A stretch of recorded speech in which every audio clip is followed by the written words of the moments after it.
Assalamualaikum warahmatullahi wabarakatuh. Salam sejahtera untuk kita semua. Salam Om Swastiastu, Namo Buddhaya, salam kebajikan, Rahayu, dan salam Indonesia, salam Pancasila. Bapak Ibu, saya Asep Kambali. Senang sekali pada kesempatan siang hari ini saya dapat menjadi bagian dari kegiatan Bapak Ibu, dan saya ingin menyampaikan terima kasih kepada Ibu Leri dan juga teman-teman di Forum Denpasar yang sudah melibatkan saya dalam kegiatan kali ini sebagai penanggap, dan tentu saya sangat senang sekali bisa menjadi bagian, dan saya ingin meminta maaf karena posisi saya sekarang berada di Aceh. Saya di pelabuhan Ulele ya, dan saya sekarang berada di atas kapal, sedang bersandar, belum jalan. Jadi tepat jam 13.57 saya membuat video ini. Saya akan melakukan perjalanan kurang lebih 2 jam menuju Pulau Aceh Besar ya, atau Pulau Aceh ya, masuk ke dalam Kabupaten Aceh Besar, tepatnya di Lempuyang. Nah, saya sedang ada kegiatan bersama Kominfo di sana, dan saya menjadi narasumber. Tetapi saya senang kemudian bisa dilibatkan oleh Ibu Leri dan juga ketemu dengan Bapak Ibu sekalian di bidangnya. Nah, bagaimana sih sebenarnya atau perkembangan seperti apa sih sekarang yang ada ya pada persoalan museum kita. Nah, jadi memang betul Bapak Ibu, persoalan museum di Indonesia ini sudah puluhan tahun, seperti yang sekarang Bapak Ibu sedang diskusikan gitu. Nah, tapi setidaknya ada beberapa catatan yang sudah saya buatkan dan saya ingin sampaikan pada kesempatan siang hari ini. Yang pertama, bahwa memang kebijakan ya dalam konteks pengelolaan museum ini sebenarnya tidak terlepas juga dengan kurangnya atau minimnya aturan tentang permusiuman kita. Aturan yang menaungi museum itu kurang lebih atau hanya satu ya, yaitu PP nomor 66 tahun 2015, dan kita tidak punya lagi payung hukum yang berkenaan dengan aturan museum. Saya 2017 pernah menjadi tim penilai standarisasi museum di Indonesia, dan setelah saya keliling Indonesia, hasilnya dari standarisasi museum itu rata-rata museum ya mayoritas di bawah standar. Jadi bahkan sampai keamanan, kemudian keselamatan dan lain sebagainya. Nah, jadi yang memprihatinkan memang sampai hari ini dalam konteks misalnya pendirian, pengelolaan, pengawasan, pengembangan ya, sampai kemudian penyelamatan dan seterusnya, itu kita belum punya badan khusus yang mengurusi soal itu gitu ya. Jadi nah, kita beruntung bahwa awal tahun ini, tahun 2023, kebetulan saya juga dilibatkan ya menjadi narasumber oleh DPR RI, dan saya berterima kasih bahwa kita sedang menyusun RUU Permusiuman. Nah, harapannya dengan RUU ini nantinya akan melahirkan Dewan Museum ya, karena kita ada Dewan Maritim, ada Dewan Ekonomi, kita nggak punya Dewan Museum gitu ya. Kemudian ada penguatan anggaran, ada penguatan standarisasi ya, kemudian juga ada nanti tentu ada sertifikasi ya untuk SDM ya, kemudian ada penerbitan buku-buku untuk mendukung, ada SOP ya, ada sertifikasi kurator, konservator, tata pamer dan seterusnya, ada penguatan program ya, nanti penguatan kolaborasi, ada sustainability, dan yang terpenting sebenarnya adalah kesejahteraan bagi museum dan para pegawainya. Ini yang mungkin sering dilupakan. Jadi bagaimana meningkatkan kesejahteraan para pegawai, dan juga tentu bagi museumnya itu sendiri, karena museum sebagai lembaga resmi semestinya dia bisa menghidupi dirinya dan juga menghidupi para pegawainya begitu. Nah, yang berikutnya juga yang gak kalah penting sebenarnya adalah bagaimana membangkitkan minat generasi muda untuk menjadikan museum ini sebagai destinasi tempat wisata, kemudian di situ terjadi sharing ide-ide kreatif ya, Ini yang sebenarnya bisa dilakukan. Nah, sebenarnya kami di komunitas Historia Indonesia di awal tahun 2003 ya. Jadi tahun 2003 kami lahir, berdiri, itu berfungsi sebagai break the gap. Jadi kita mencoba memecahkan gap-gap yang ada, memberikan solusi pada gap-gap yang ada. Alih-alih kita sebenarnya menjadi connecting opportunity ya bagi museum dengan masyarakat, bagi museum dengan pelajar, bagi museum dengan media, bagi museum dengan kreator ya atau konten kreator, bagi museum dengan para influencer, museum juga dengan pemerintah, museum juga dengan akademis, ya museum juga dengan dunia usaha dan seterusnya. Nah, ini yang kami lakukan di komunitas Histori Indonesia.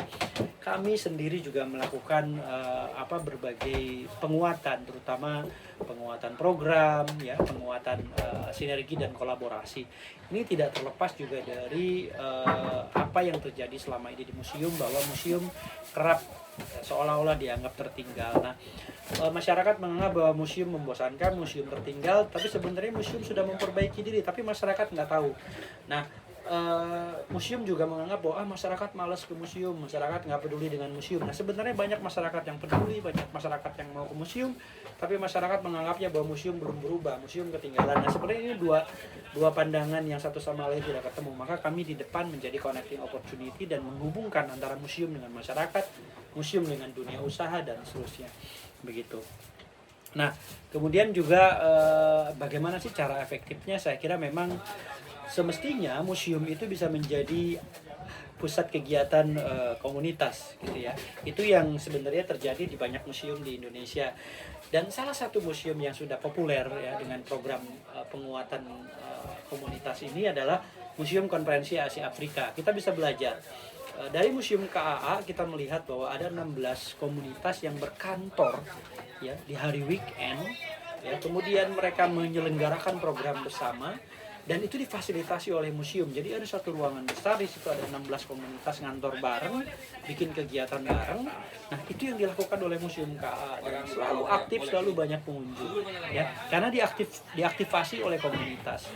Nah, KHI sendiri kemudian banyak melakukan kegiatan-kegiatan bersama museum, dari mulai Historia Amazing Race, kemudian ada menginap di museum ya, ada goes to museum, kemudian ada seminar, ada capacity building dan lain sebagainya. Nah, KHI menjadi pusat kegiatan komunitas itu semestinya bisa menjadi jalan bagaimana mengefektifkan program-program ya, mengaktifkan juga program-program yang ada di museum, dan sehingga kemudian museum menjadi pusat kegiatan komunitas gitu ya. Museum menjadi ramai. Nah, yang terpenting menurut saya adalah museum merupakan ruang belajar bersama. Nah, ini yang harus terus dibangun, bahwa dengan ada di museum kita bisa berkolaborasi sama-sama.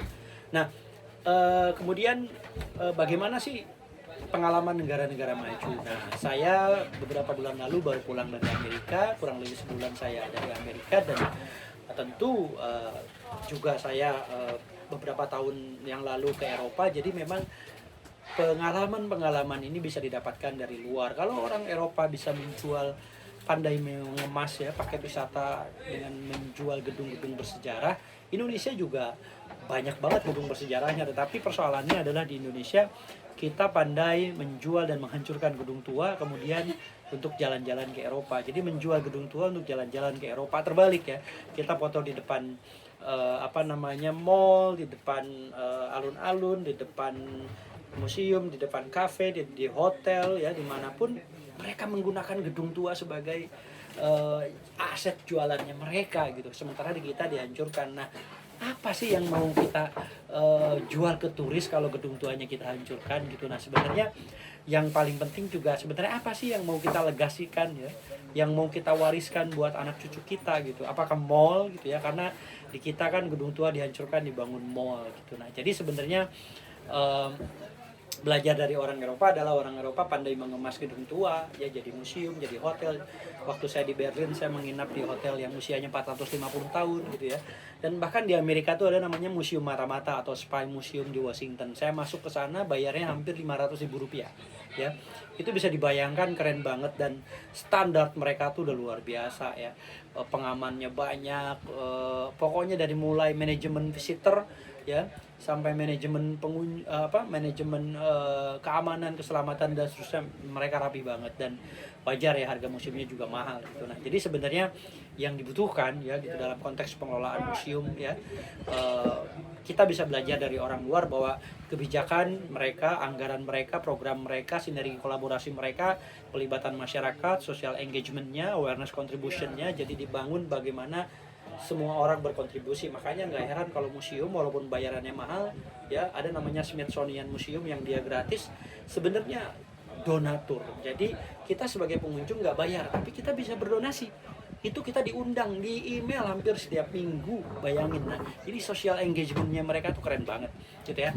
Ada program magang pada saat summer misalnya ya, dan mereka bikin role playing ya, jadi dilibatkan anak-anak sekolah, jadi aktif sekali dengan programnya. Dan bahkan mereka juga punya program tahun 2012an di Amerika tuh menginap di museum. Jadi memang museum di mereka tuh keren banget. Nah, Bapak Ibu, teranyar program dari kami, sebenarnya kami ingin menyampaikan yang pertama bahwa di akhir bulan ini rencananya kami akan meluncurkan Metaverse. Jadi kami kerjasama dengan WIR Asia, WIR Group, dan dengan unit usahanya namanya Nusa Meta. Ini Metaverse pertama di Indonesia. Jadi komunitas Historia akan bekerja sama dengan Nusa Meta dan berkaca pada kebakaran yang terjadi di Museum Nasional, dan kebakaran berulang kali terjadi, pencurian berulang kali terjadi, kita sangat sedih gitu ya, dan seolah-olah ini berulang terus gitu. Maka sebenarnya kita bisa melakukan penyelamatan. Upaya penyelamatan ini misalnya dengan melakukan digitalisasi, dan digitalisasi itu bukan hanya sekedar kalau digitalisasi itu kan dari surat kemudian kita scan jadi PDF. Nah, itu digitalisasi.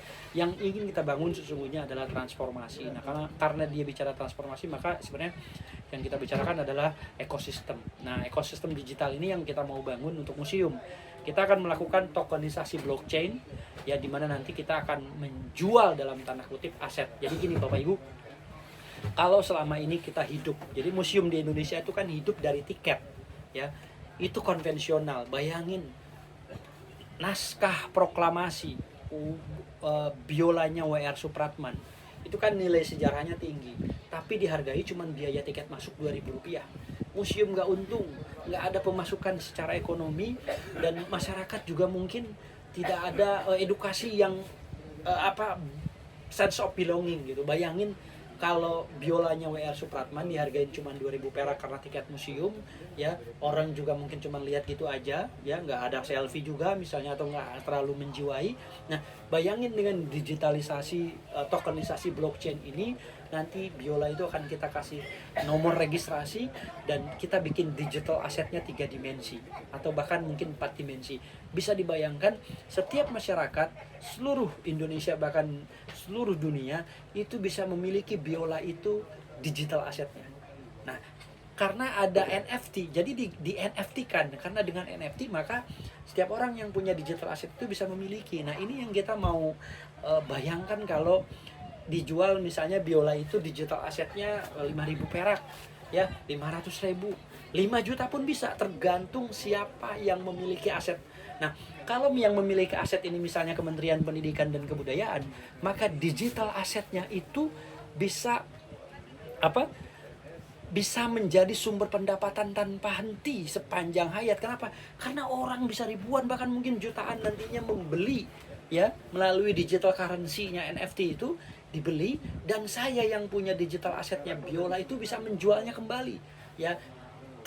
Tergantung misalnya Kemendikbud atau Dirjen Kebudayaan mau dijual berapa biolanya ini. Misalnya dijualnya 5.000 ya sudah, nanti masyarakat akan membeli digital asetnya. Nah, bagaimana dengan aset fisiknya? Aset fisiknya tetap aman, ada di museum. Bahkan kalau mau aset fisiknya ini ditaruh di brankas tahan api, tahan air, sehingga kalau ada apa-apa nggak akan hilang.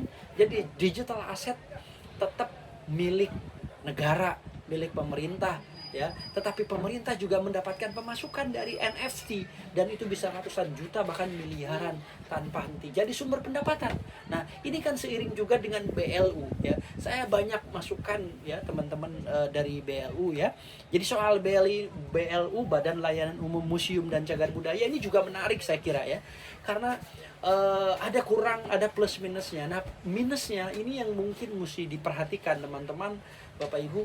Minusnya ini dengan BLU ini museum tidak lagi bisa mengelola uangnya sendiri ya. Jadi museum-museum di bawah kementerian itu tidak bisa mengelola uangnya sendiri ya. Nah, kemudian yang terjadi adalah misalnya setiap mau ada program harus mengajukan dulu. Nah, ini jadi agak ribet. Kemudian kalau dulu kepala museum itu misalnya dikepalai oleh eselon 2, sekarang sudah tidak lagi gitu. Tidak lagi eselon 2 gitu Bapak Ibu. Nah, ini kapalnya mesinnya sudah dinyalakan, mau berangkat. Tapi saya akan lanjutkan sedikit ya. Kemudian kalau ini digital asset ini bisa terus digaungkan, jadi museum punya sumber pemasukan tidak hanya dari tiket ya. Kalau tiket ini nggak bisa diandalkan, tetapi dari koleksinya. Bayangin kalau Museum Nasional punya 193.000 koleksi gitu ya, itu 193.000 itu jadi sumber pemasukan bagi negara. Sejahtera museum ya, dan harganya bisa mau 500 perak tokennya bisa. Jadi tergantung negara mau jual berapa aset digitalnya itu. Nah, ketika dijual aset digital, maka narasinya akan embed ya. Jadi ketika gue punya biolanya Boy Supratman nih, nanti akan ada narasinya. Narasinya itu yang nanti kita jual, dibangun jadi include dengan narasi. Nah, jadi masyarakat makin tercerahkan ya. Kemudian pengelolaan program ini kita akan lakukan secara digital, jadi melalui program-program digital ya, event-event digital, dan saya yakin kesejahteraan akan terbangun setelah itu. Semuanya happy, pengelola museum happy, museumnya happy, masyarakat happy, dan kita bisa kapanpun ke museum, terutama lewat metaverse. Jadi ini ya, bayangin Bapak Ibu, kebakaran museum hilang koleksi kita, kebakar rusak ya. Dan ada satu negara di Pasifik itu negaranya 60% mau tenggelam dan bahkan sudah tenggelam. Nah, presidennya tahun 2022 dalam sebuah konferensi climate change ya, konferensi perubahan iklim, presidennya itu sudah membuat program untuk memindahkan negaranya ke metaverse. Itu nama negaranya Tuvalu. Bapak Ibu Google Tuvalu tahun 2022 akan memindahkan negaranya ke metaverse karena sudah 60% tenggelam. Nah, bayangkan di metaverse itu kita bisa beli mobil, kita bisa beli baju dengan desain yang kita inginkan. Kita bisa nambahin rambut karena nanti avatar yang akan dijual. Jadi pernak-pernik yang menjadi avatar kita itulah yang akan menghidupi museum pun begitu ya. Minimarket ya, mall, baju semua akan ada di metaverse, dan itu dunia masa depan. Mungkin hari ini kita mencemoohnya, tetapi masa depan tak terelakkan, keniscayaan akan terjadi seperti itu. Maka yang diharapkan adalah kemajuan dan kebesaran bangsa. Karena sudah ada tokenisasi blockchain, maka di blockchain itu nggak akan bisa dihapus ya. Data pertama yang masuk blockchain itu dianggap yang paling benar. Jadi kalau naskah proklamasi yang versi yang paling benar yang ada di antri di tokenisasi blockchain kan, maka naskah proklamasi itu yang menjadi naskah pertama yang akan membuktikan bahwa negara Indonesia ini berdiri, dan itu yang dianggap paling benar ya. Surat-surat penting di tokenisasi blockchain. Jadi kalau ada ternyata surat berikutnya ada bantahan, ini juga tidak akan mungkin ya. Kenapa? Karena blockchain itu nggak bisa dihapus karena servernya multi server di seluruh dunia. Nah, terakhir saya kira dengan adanya tokenisasi blockchain akan terjadi sustainability ya. Museum bisa hidup, masyarakat bisa hidup, semuanya bisa eksis, bisa happy, dan museum menjadi ramai. Bapak Ibu, dari saya kira itu saja yang bisa disampaikan karena kapal saya akan berangkat dan mungkin suara juga tidak kondusif. Mohon maaf saya tidak bisa hadir terus-menerus karena dalam perjalanan, tapi saya tetap akan nyimak sepanjang sinyal masih bisa ada mendukung. Tapi saya dengar memang sinyal agak sulit begitu ya Bapak Ibu. Tapi mudah-mudahan video ini bisa memberikan jawaban dari apa yang bisa saya sampaikan. Terima kasih Bapak Ibu. Selamat siang. Assalamualaikum warahmatullahi wabarakatuh. Salam sejahtera. Om Swastiastu, Namo Buddhaya. Salam Indonesia. Salam Pancasila. Merdeka. Terima kasih.